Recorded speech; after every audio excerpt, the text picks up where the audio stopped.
Three, two, one, action. Hi, I'm Liz Keizer with CrossFit Kailua, and I'll be doing the coach's development homework for lesson 3 today, talking about scaling. So I actually chose a workout from our gym that I coached this week, and this assignment was great because it forced me to really consider how I would scale each of these movements. So I appreciated that. So the workout that I chose was this Metcon. It's going to be 2 rounds, 4 time of 30 pull-ups, 30 alternating dumbbell power cleans, and 30 sit-ups. And the RX weight for women is 35, and for men it's 50. The stimulus would be about 7 to 12 minutes, kind of just depending on the ability of the athlete. And like I already said, this is a Metcon, but with some skill work involved with those pull-ups and even with those alternating dumbbell power cleans.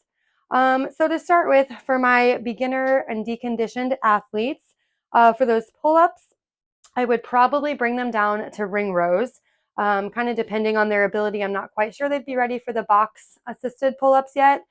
We would start with the ring rows and go from there and see if they were ready for those maybe jumping pull-ups from the box, either with 1 or 2 legs, but most likely starting right here, real basic with those ring rows.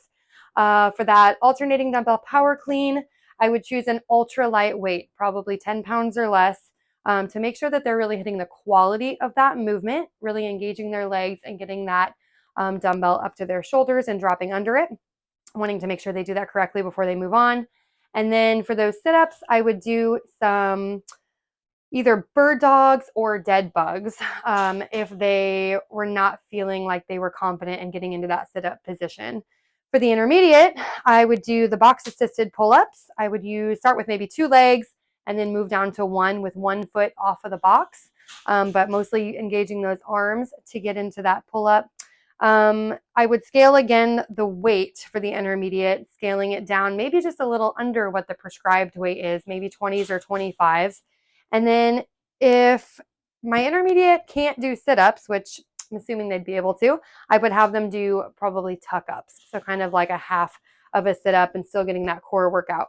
So if I have any injuries in the class, I would ask first if they're able to do ring rows or the box assisted. And if not, I would consider maybe just a bar hang or a scap pull-up, just depending what their injury is. For the alternating dumbbell power cleans, I would switch to a hang, or again, I would just scale the weight depending on what their injury is. Might have to come up with a completely different movement altogether, but keeping that original stimulus, of course.